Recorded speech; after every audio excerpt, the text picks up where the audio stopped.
The first missile hit the valley wall at dawn, not the convoy. That was the only reason any of the 480 soldiers were still alive. Dust rose like a living thing, swallowing the narrow road, choking engines, blotting out the sky. Radios crackled with half-words and screams, and then the ambush closed in. By the time the smoke thinned, the truth was clear and terrifying. 480 soldiers were trapped in a bowl of rock and fire, surrounded on 3 sides, with no clear route out, and no air support scheduled for another 6 hours. 6 hours they did not have. Captain Maya Riaz was not supposed to be flying that morning. Her orders were explicit. Remain grounded, aircraft inspection incomplete, weather risk unacceptable. She had read those orders twice, then folded the paper and slipped it into her flight suit pocket like a quiet act of defiance she hoped she wouldn't need. From the edge of the airfield, she watched the horizon darken with smoke and felt something tighten in her chest. When the emergency channel burst to life, raw with panic, she didn't wait for permission. She listened. The voice belonged to Major Collins, calm but fraying at the edges.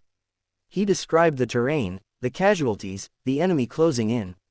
He ended with a sentence that landed like a weight: if we don't move soon, we're not walking out of here. The room around Maya froze. Officers exchanged looks. The protocol was clear: no aircraft into that valley without escort, without clearance, without a dozen boxes checked in red ink. Maya stood up anyway. She had grown up hearing that rules existed for a reason, and she believed that. But she also believed something else, something her mother had taught her while stitching torn uniforms late at night: rules were written for normal days. This was not a normal day. She walked toward the hangar, boots echoing too loudly in the sudden silence. Someone called her name. Someone else said, "You can't." She didn't turn around. Her aircraft, a weathered transport helicopter with more hours than most pilots, waited like a tired horse that still knew how to run. The maintenance chief met her halfway, eyes wide. "Captain, she's not cleared." Maya met his gaze and spoke softly. "I know." She climbed aboard anyway, hands steady, heart hammering. As the rotors spun up, the wind kicked dust across the tarmac. No escort followed. No approval came through, just the sound of the engine, and the knowledge that if she was wrong, there would be no one to blame but herself. The flight into the valley was worse than she imagined. The wind curled unpredictably between the cliffs, slamming the aircraft sideways. Smoke clawed at the cockpit, blinding her instruments. She flew by instinct and memory, by the feel of the machine vibrating under her hands. On the ground below, tiny figures waved frantically, soldiers who had been fighting all night, who had watched friends fall and still held the line. When they saw her silhouette cut through the haze, disbelief rippled through the ranks. The landing zone was a nightmare. Too small, too exposed, too hot. Enemy fire stitched the rocks nearby, snapping like angry fingers. Maya brought the helicopter down anyway, skids scraping stone, engine screaming in protest. The first wave of soldiers ran toward her, carrying the wounded, dragging the exhausted. She kept the rotors turning, eyes flicking between gauges and the perimeter. Every second on the ground felt like a lifetime. She lifted off with far more weight than regulations allowed. The aircraft groaned, dipped, then clawed upward. Warning lights flared red across the panel. Maya ignored them and flew. Back at the base, alarms sounded when her transponder vanished from radar. Orders were shouted. Phones rang. No one could stop what was already happening. She made that run again. And again. Each time the valley seemed angrier, the fire closer, the sky heavier. On the third trip, a round tore through the fuselage, missing her leg by inches. The aircraft shuddered violently. Any other day, she would have turned back. That day, she adjusted her grip and kept going. On the ground, the soldiers organized themselves with quiet discipline born of desperation. Sergeant Luis Ortega took charge of loading, barking orders with a voice gone hoarse. He counted heads, remembered names, refused to leave anyone behind. When a young private froze in fear, Ortega grabbed his vest and pulled him forward, shouting over the rotors, "She came for us. Move." Between flights, Maya spoke little. She drank water, wiped blood from her cheek, someone else's blood, she didn't know whose, and checked the damage. The maintenance chief tried to ground her after the 5th run, pointing at the leaking hydraulic line.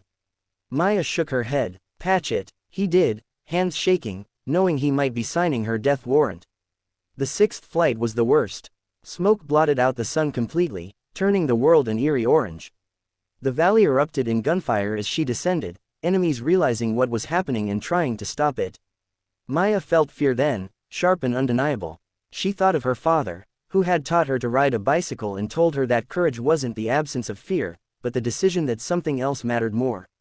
She whispered that to herself as she flared for landing. By the time she lifted off with the final group, the aircraft was barely holding together. Fuel was low, systems were failing, the weight pushed the limits of physics and hope. As she cleared the ridge, the engine coughed. Once, twice, the cabin went silent except for breathing and prayer. Maya eased the throttle, coaxing, begging.